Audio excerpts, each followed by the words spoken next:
Okay, my name is Jake Baker, and this work was done with Dr. Kawi Harvard, and it was work we did with Sun while we were working at Boise State University. The work covers the design of a high-speed, ultra small, low-power memory module. What I'm going to do is I'm going to give some motivation on the directions of why power is important and how speed and word size and all that influences the performance of computing systems. Then I'll talk about some further methods to reduce power using capacitive interconnects and then provide some experimental results. And finally, I'm going to cover the hybrid memory cube, just give a brief overview, because the hybrid memory cube looks like it's going to be the direction that the industry takes for replacing dual inline memory modules, which are I'll show you a picture, the memory modules that are used in most computers and computing platforms. So let's start out with some, if you're in the grocery store and somebody asks you why is power such a big deal, it's good to have some colloquial way of discussing or making them understand why, engineers work at reducing the use of power. And so this example is kind of corny, but it does a good job in illustrating why power is important. And if 1 million people are playing World of Warcraft, it's a popular online game at any time, which is a very reasonable assumption. And if their processor, memory, computer fan, hard disk drive, monitors, modems, servers, all that stuff, satellite links is taking 1,000 watts of power for each one of those users, again, that's a very reasonable assumption, then we need at least 1 gigawatt of power at any time for people to play, just to play World of Warcraft. And the issue there is 1 gigawatt of power is the amount of power generated by a small nuclear power plant. So you can imagine that just people playing World of Warcraft, there's a small nuclear power plant used to supply the power to those folks. So I wanted to, just take a common phone, a Droid, because that's what I have, a Google Droid, and talk about what's inside and where the power goes. And so you can see that there's a linear power amplifier, an RF power amplifier, DC power supply, accelerometer, etc. And then of course this area right here, the blank area, is for the battery. The battery is a big part of the weight and the size of your mobile phone. So being able to reduce the battery size and still maintain reasonable lifetime of operation with your phone is a big deal. So here we see you got your other side of your phone, you got your memory and your DSP and all those different things. So what we're interested in is replacing the memory in this example, this right here, with something that's a little more efficient, higher performance but lower power.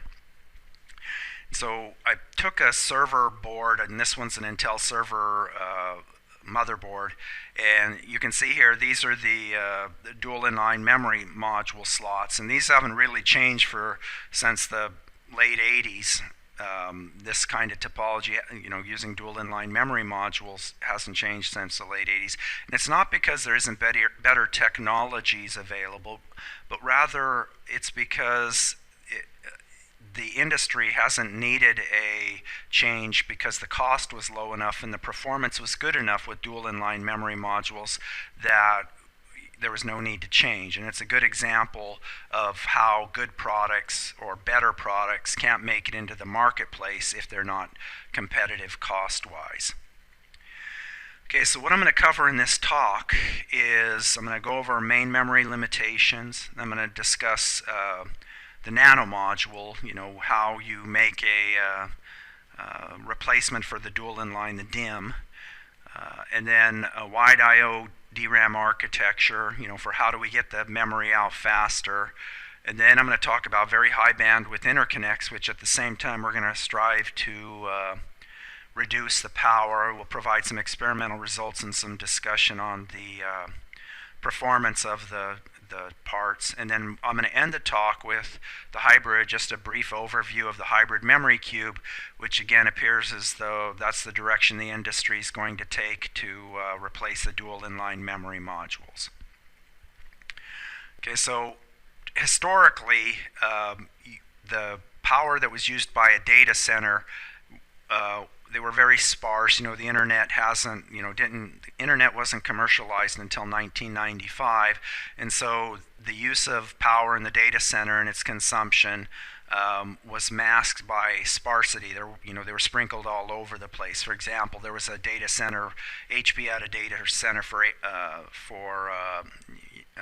back in Boise, Idaho, and I think it closed about 10 years ago. And so nowadays they want to locate the data centers where power is super cheap and the cooling isn't as big of an issue.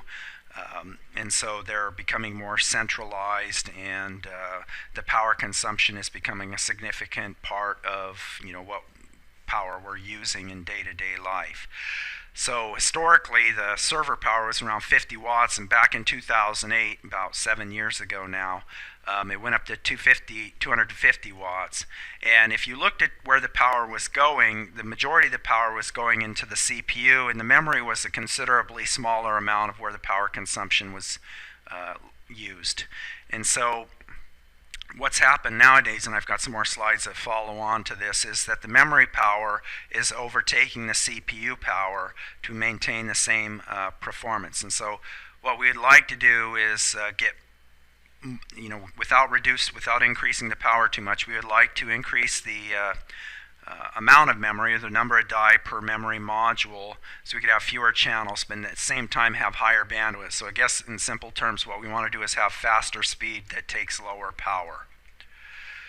Okay, so again, traditionally, you can see here, this is just a little pie chart showing the CPU, consumes the majority, and then the memory is 17%, and then the disk is a little bit less than that, and then you have the fan and the other chips on the motherboard for USB connections and PCI slots, graphics cards, those kind of things. And again, what we're seeing is that this memory part is starting to eat the whole pie, and that's why the industry has finally decided they need to change from the DIMMs into a better technology. And the reason this didn't become an issue sooner was that over the last 20 years, for each new generation of CMOS technology, what would happen is they would reduce the power supply voltage, and the power was proportional to the power supply voltage squared, and so you would go to new technology which would operate faster, but then on the other hand you would reduce the power supply voltage, and so you didn't see a significant power increase. And what's happened now is that the power supply voltage is kind of leveled out around 1 volt, so it's no longer decreasing as we're increasing, or as we're reducing the process technology size, or the next generation of process technology. And so we're not seeing that benefit, or we're not seeing that hidden increase in power. In the processors, this has been less of an issue, because in the processors what has been done is you could use multiple cores, and so now you can get a 16-core processor, with outstanding performance. But the problem with that is we can't have a multi-core for DRAM. There's no such thing as a multiple-core DRAM. You have basically a bus path to the DRAM that you can read and write out at certain speeds. The faster you go, the more power you burn. And so then you have to try, okay, well, what can I do to reduce the power?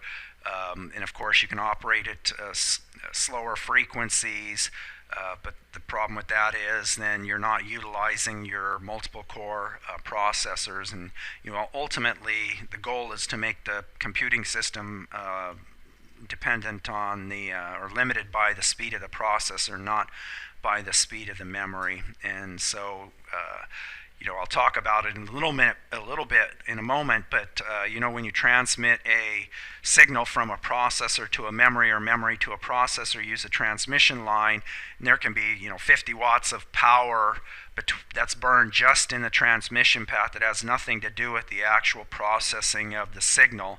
It's just the cost or the toll that you pay on the highway as you go between the processor and the memory. And so, that's really undesirable, and that's one of the things we're trying to do with this work, is make it so the toll is less and that we can still operate quickly. And so if you've been around for a while, you might remember the VAX 11780s, which had a remarkable lifetime. They came out in the 70s.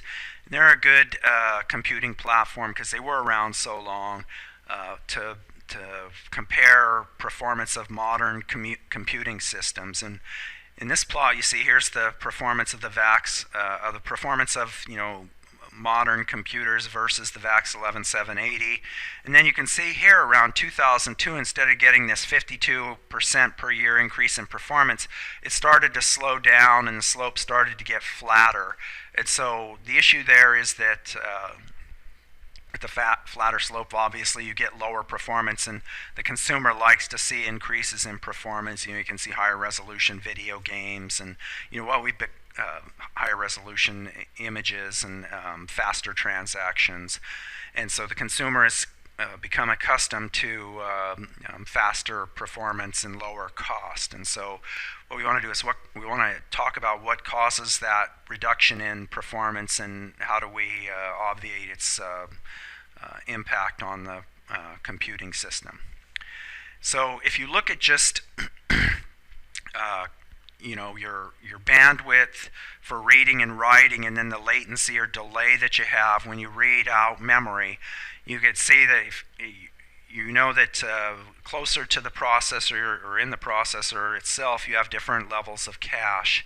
So here's your level 1 cache or SRAM that's just directly adjacent to the processor. And then as you go out, it slows down and the power goes up. Right here is the DRAM, and you can see here the DRAM is slower than the effective bandwidth that we have for reading and writing for the level 1 cache, and also the latency, number of clock cycles that you have, is considerably higher. And it doesn't take much deep thought that what you really want is you want to move the DRAM with its depth and density. You want to move it directly adjacent to the processor so that it behaves like a level 1 cache. So as Hennessy and Patterson says, create the illusion of a large memory that we can access as fast as a very small memory. So the idea is to move the RAM right next to the processor and improve performance and thus reduce power. And just to see where how the transactions per minute in a typical computing system is influenced by the memory. You can see here that any gamer will tell you this. If you have more memory, you get a faster performance. And this is not necessarily. There's a lot of factors that go into performance nowadays. Traditionally, this was almost true under any circumstances. There's a lot more issues that come into play, but bottom line, more memory, faster computing. You don't need to pull something from the hard disk. That slows things down. So that's all this plot is telling us: transactions per minute versus the number of active users for different amounts of memory. And here you can see, okay, well, the next question would be, where does the memory limit the performance versus where does the processor limit the performance? And you can see here that if you've got floating point operations per second and your per byte of memory, and you've got you've got a lot of floating point operations, but you're not using much memory, you're processor bound. But if you need a lot of memory, then the performance starts to drop because you're beyond the peak memory bandwidth, and so you're memory bound. Okay, so back to the motherboard example. So these, probably everyone watching this would know, is your DIMMs. This is the outline. You can see here that these are two sides, front and rear view. This looks like a buffered registered DIMM, which means there's a buffer between the memory controller and the actual memory chip, so that the memory controller isn't loaded as much, having to drive all the chips. It just basically drives one, and then the one chip then drives the others. These DIMMs obviously fit into each of these slots, and you can see here there's 6 slots. And your typical DIMM is a very low-cost printed circuit board relatively low cost because it's produced in mass. There's 20 layers, and you can have several channels. And again, as I mentioned earlier, the reason these have been around so long is because while there's better technology, these have always done what's needed, and the consumer doesn't want to pay. I mean, even a minor amounts of money increase in cost, the consumer would prefer avoiding to pay. So if there's not a real burning need to change the technology, the consumer electronics manufacturers won't. So what we're talking about in the remainder of the talk is basically finding a replacement for these DIMMs, and then also how do we improve the architecture of the DRAM chips here so that we get better performance, and we can use the new architecture to improve the performance. And here's the typical 12 registered DIMM, registered dual inline memory module. And this is what I was talking about. Basically, power comes from two parts. One's from the termination to the memory through transmitting signals on the transmission line. And when I was in school and someone said transmission line, I would think of the lines transmitting power from the power station to my house.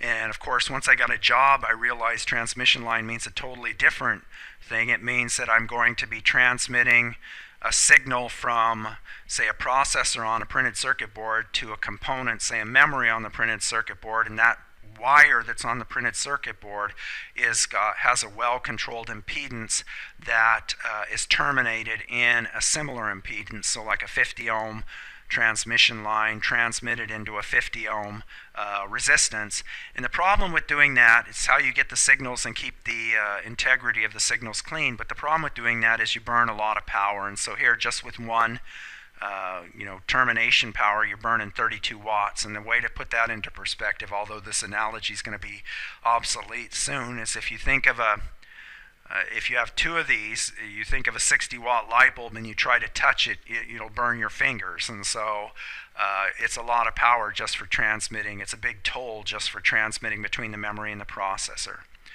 The other part that's important is that burns power is the word line firing. And so basically a word line will go high, that'll dump a bunch of data on column lines, and then you read out the data.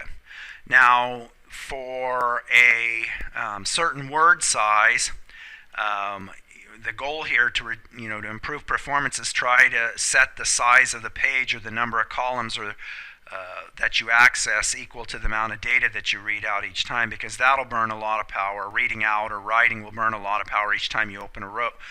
So for example, if you have an application where you're going to write one bit of data, you're not going to want to, or read one bit of data, you're not going to want to open a whole row with 1,000 bits of data there, because then you get a waste of power. So this is what we're trying to solve: is how do we reduce this termination power? How do we move the memory closer to the processor? And then how do we adjust the architecture of the DRAM to try to reduce the word line firing? And this one's a little tougher because it's dependent on the DRAM array size. Okay, so let's talk about the Nano Module, and this is more of a packaging type approach. Now with this work, obviously we being a university didn't have a fab to fabricate our own DRAM memory chips, and so we had to buy commercial DRAM memory chips and then try to modify those to make a new module, a Nano Module. So the goals were to move a prototype from the lab into something that, in this case we were working with Sun, that they could turn into a product and sell, or their immediate need was using their servers to lower the power so they become more competitive and thus a more attractive solution. And so we had to use existing DRAM, and then what we did was, which I'll talk about a little bit more, is leveraged existing packaging technologies to make this Nano Module. So the idea was using off-the-shelf components and then trying to leverage those for other applications like NAND and mobile. So what you do whenever you start a new research project is you do a literature search, and so we did that and we found out that, hey, there was nothing really new with packaging memory chips in higher capacity modules. It had already been done with Irvine Sensors, did it, and Val Limon.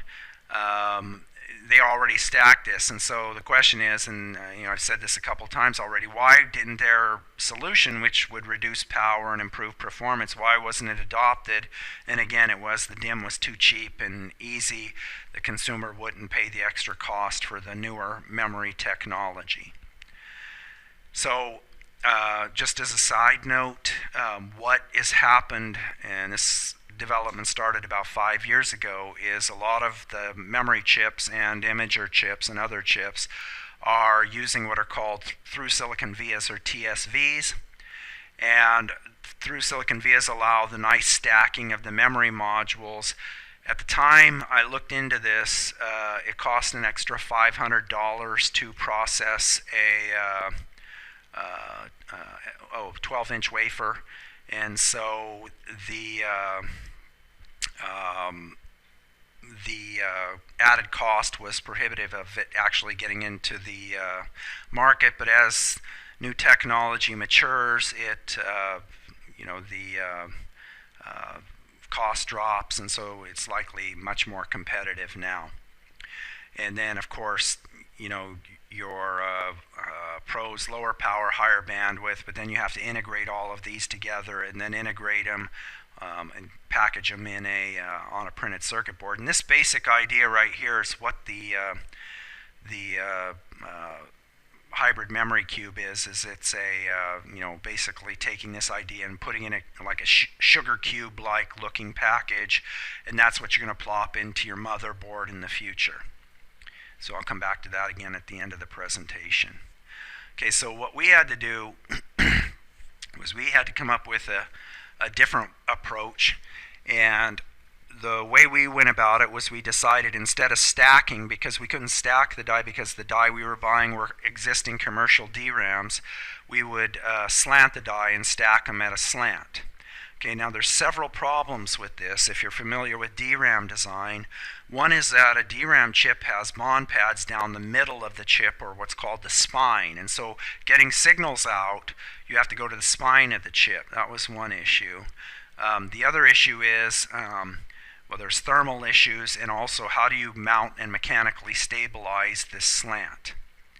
Okay, and so here's a example of slanting the die, and then a solder connection between the die and a carrier substrate. And I'm going to skip through this. This is basic transmission line theory stuff, and some calculations of how to slant the die in specific angles and what are the give and take. Let me actually back up and make one more comment here. So the bond pads are in the middle of the die. What we did was we put what's called a redistribution layer, which is very cheap and easy to do and doesn't require anything remotely modern.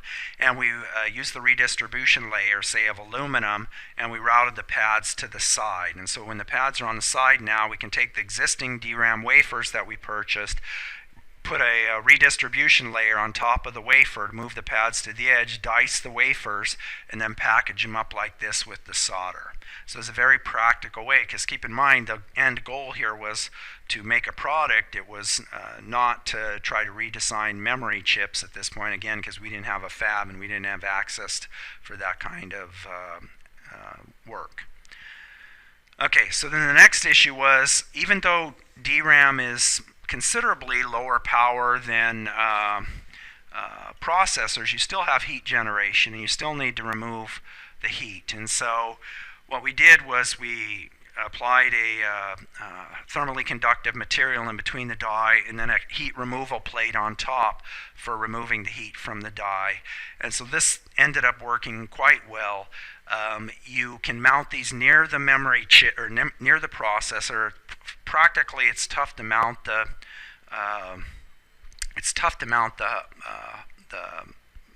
DRAM directly on top of the processor, because the processor is dissipating a lot of power, heats the DRAM. But you can move it physically close to the memory controller. And the benefit is that when you have the processors, now these are thinned to a few microns in size, or whatever you need for mechanical stability. But the benefit here is now, instead of having transmission paths that go through and each DRAM having some particular input impedance and thus dissipating power, you can have one of the DRAMs with an impedance, and because the distance is so small, you don't need to have power dissipated in the others. Or you could actually have the termination resistor on the substrate so that the DRAMs themselves aren't dissipating the power. Okay.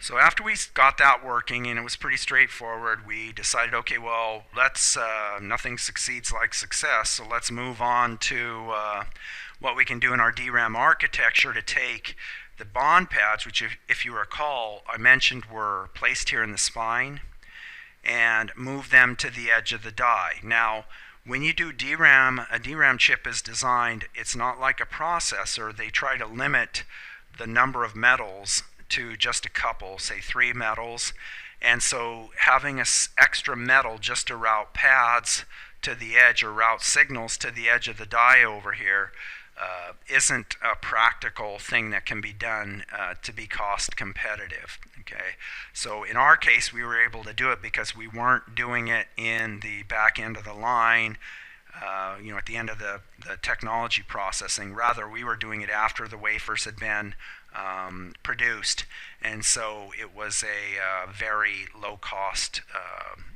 thing to do. We didn't have to put the metal on and then put the passivation on and all the separate processing steps as well. Okay, so basically what we want to do is we want to move the pads that are in the spine to the edge of the die. And so then how do you actually do this? And now at this point we were way ahead of schedule. This was just the next generation, and so we still had funding and time to work on things. So what I'm going to discuss right now, the new DRAM architecture, we didn't actually fabricate this. Okay, so this was something that we developed, we filed a patent on, and then basically that's it. So here what happened is, if you share the bit lines from one of the memory banks down through here, then you could put your edge interface here, and then also have your bond pads down here. So if you imagine column lines going up and down in this direction, and that when you want to read something out here, that the column line is shared and it goes through all of the column lines of the adjacent memory bits or memory arrays until it gets to the edge of the die, and then that's where the data is read out. Okay, so and then that way you keep the number of metals small in the part, and you also keep your efficiency or array efficiency, which is the ratio of the number of memory number of memory arrays to the overall chip size at a reasonable size, and you keep your die size, in this case 12.3 millimeters by 5.6, reasonable. If you go look over here, we get comparable, we get actually reduction in die size, and then we actually get an increase in the array efficiency. Of course, anybody that does DRAM design will tell you, well, the drawback is now you have a little bit more delay reading the signal out through those lower level bit lines to the edge here, because there's a higher parasitic, so it increases your latency. So you compensate for that with, if your application can handle the increased latency, you compensate for that with a well, there's lots of ways, say increased word size, if you will. All right, so here's just a comparison of where using a wide I/O DRAM architecture would fall, and you can see, of course, it looks higher speed than DDR5 at reasonable powers. So here's the relative energy, wide I/O, etc. Of course, this is all theory because we actually never built this DRAM architecture, so just keep that in mind. Okay, so the next thing we turned our attention to was, okay, well, is there a way to reduce the power without having a termination and a transmission line and all that? Can we like get the signals between chips without transmission lines, or even without DC power being used? And the answer is yes, and here shows one example where you put two chips near each other and you capacitively couple the signals through, and there's no DC connection, and so there's no DC power draw. Now the benefit of this is that you don't need a big driver. The other benefit is you don't need ESD protection. You can reduce the pad size, so you can drastically increase the number of IOs. And you don't need to do anything different with the processing. I mean, you just don't put the overglass layer, remove the overglass over the pad here, and your chip's automatically ready to go for a capacitive interconnect. So big drawback, so you can imagine right off the bat, significant power reduction, but the big drawback is that you don't have you can't tell if you have a string of ones or a string of zeros, you know, if your input signal is a 1 or your input signal is a 0. In other words, you're removing the DC component, so when you AC couple, you don't know for long strings of 1s and 0s what's going on there. So that was the next issue that we looked at. We did a literature search and looked, and we came up with this simple circuit, and I'll try to describe it. So this circuit right here is a Schmitt trigger, and it has hysteresis, and think of it basically as an inverter, but the inverter switching point isn't the same. So a normal inverter would switch, say, if it's a 5-volt VDD at, say, 2.5 volts. Above that, the input would be recognized as a 1, and below 2.5, the input would be recognized as a 0. Schmitt trigger is kind of like a thermostat in a house. You have a hysteresis. You set your thermostat at, say, 72. And if it's winter, when the house cools down to, say, 70 or 71, the heater kicks on and heats the house up to, say, 73. And then the house cools back down to 71, 70, and then the heater kicks back on, heats the house back up. That's hysteresis. You have a 2 to 3 degree hysteresis there. The reason you have that hysteresis is you don't want to set the thermostat to 72 and then have it when the temperature in the house gets slightly above 72 for the heater to kick off, and then as soon as it falls slightly below 72, the heater to kick on, because then your heater's turning on and off and soon will fail. What you'd want is you want a little time for the heater to recover. Same thing here with this Schmitt trigger. If you look here, if I set, let's just say the center line is 2.5 volts, and let's say the upper line is 2.8 and the bottom one, say 2.2. It's not that critical. When I take this input signal, which is right here on one side, on one chip, A, which looks like a normal digital signal, 0, 1, 0, 1, and I feed it through a capacitance, which is the capacitance between the two chips, to this point B, which is this point right here, it differentiates the edge, or just looks at the edge, and I make sure that the capacitance is small and this effective resistance is small, so that I get a nice return all the way back to 2.5 before the next edge occurs. I can see that the input going high will trigger the output to go high, and the input going low will trigger the output to go low. So when I have strings of zeros or strings of 1, it's fine. I don't lose my DC condition, because now all I'm looking at is the edges. And so this makes the circuit appear as though it's a DC coupled rather than AC coupled. And so, you know, the hysteresis also has the benefit is if there's noise on here that's bouncing around, it has to be relatively big for the output to switch and toggle the output here.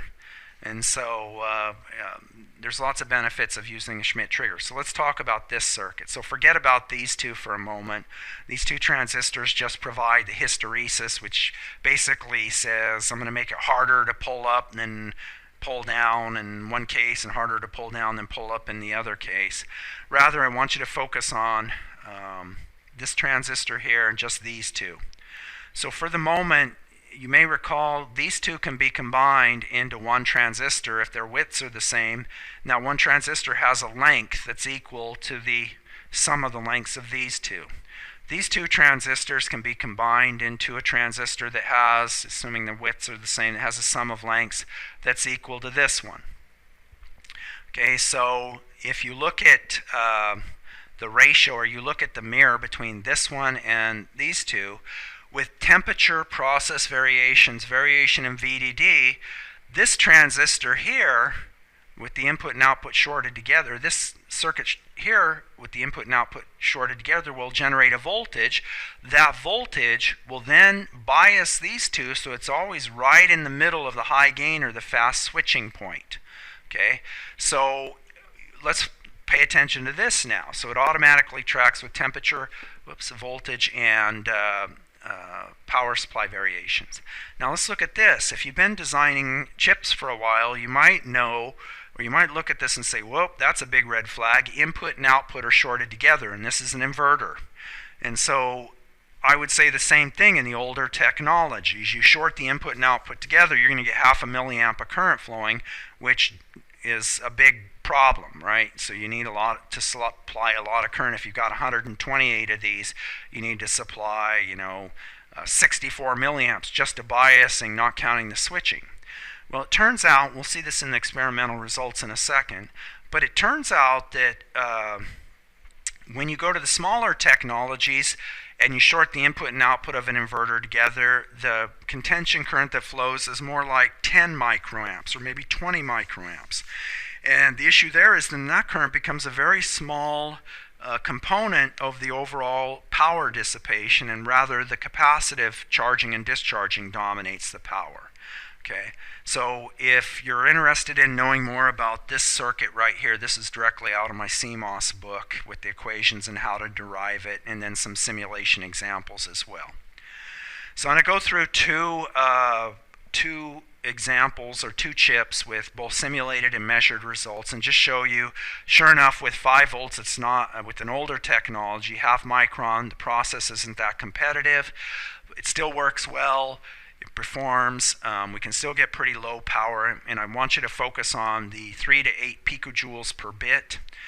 And let me just pause here and ask, why do we focus on this? This is like the toll we pay, and it's interesting. I did some consulting a while back, and I was asked, someone made the comment, well, this DRAM is running really fast, and it's using this amount of power, and this flash memory is running real fast, and it's using this amount of power. I don't understand why people are talking about the picojoules per bit. And a simple example is if you watch a movie on your tablet, for example. It doesn't matter, the power that's used doesn't matter if you read that or watch the whole movie in 5 minutes versus watch the whole movie in its total run length of 1 hour and 15 minutes or whatever it is. You have to pay for each one of those pixels, or for each byte of memory or bit of memory, you have to pay some energy. It's like a toll you pay. So the speed at which you pay it doesn't really matter. It's still coming out of your pocket. It's like if I pay a bill, that's $50, if I pay it within 5 seconds or within 5 minutes, it doesn't matter. It's still $50. And so that's why people talk about these picojoules per bit. And so in DRAM, when we talk about that, we rarely talk about this figure of merit, but I am going to talk about it because when we're trying to reduce power, it is important. Because in traditional DRAM, we care more about performance. So you buy that Lamborghini and it gets 8 miles to the gallon or whatever it gets. You don't really focus on that. You can't focus on the fact that it can go 0 to 60 in 3.5 seconds or whatever it is. Okay, so the fact that you're not getting good reduction in power isn't what you care about. It's the performance. Okay, so hopefully that made sense. Here, this is just the cost of getting the bit, but sometimes you don't care about that. You care about speed. I mean, you don't care about low power if you're playing a video game and everything's lagging. You care about, I don't care if I spend $5 more on my power bill. I want to play my games and I want them to respond quickly. Okay, so here's the test chip. Different capacitive couplings were used here, so it's all done on the test chip, and this one's showing a 50 pico. And I want you to focus on this number here, 3 to 8 picojoules. And then we went and did it with a 65 nanometer process. And in the 65 nanometer process, we were able to get, and this is a figure of merit for the density, and I'll talk about the the energy in a moment and compare it to the literature, but really able to get super high density at super high speeds. And 65 nanometers, not a new technology. It's probably I guess a dozen years old by now. So in the newer technologies, presumably you can do even much better. And just showing some of the signals that we had. Here's some comparison in earlier work. You know, if you require a clock, it's not a true capacitive interconnect because you have to resync the clock up with the data that you're transmitting. And nowadays, transmitting signals on the die takes, you know, a relatively significant amount of time relative to the clock speed. So if you look at like this one, this work here, you get 5 picojoules, and this was done in a 0.18 micron process. And you can see the bandwidth, figure of gigabits per second per millimeter squared. If you go down here to this work with the old technology, the half micron, it's 8, doesn't look that impressive. Again, that's because of the inverter, you know, drawing a lot of DC current. Here in the final one, you see with the 65 nanometer, you're, you know, ridiculously lower power than what you have with the other approaches, and you have a super high density. So you notice here, this is 10 to the 5th for the power consumption. You know, here this comes close, but it requires a clock signal. Okay. So I wanted to end the talk, and so before I forget, so keep in mind this is 15 femtojoules per bit. I want to end the talk with a discussion in the directions the memory industry appears to be going, and that's the hybrid memory cube. And it would be a little unfair because when I pick these numbers, I'm not taking into account the I'm assuming that the transmission's directly chip to chip, and so I'm not talking about a transmission path. So when I talk about, you know, the energy used in the memory module, and I compare it to this, it's a little unfair, but I think everyone that would follow what's going on would agree that the performance is still considerably better using this approach. Okay, so, and I pulled these slides directly from Micron's public site.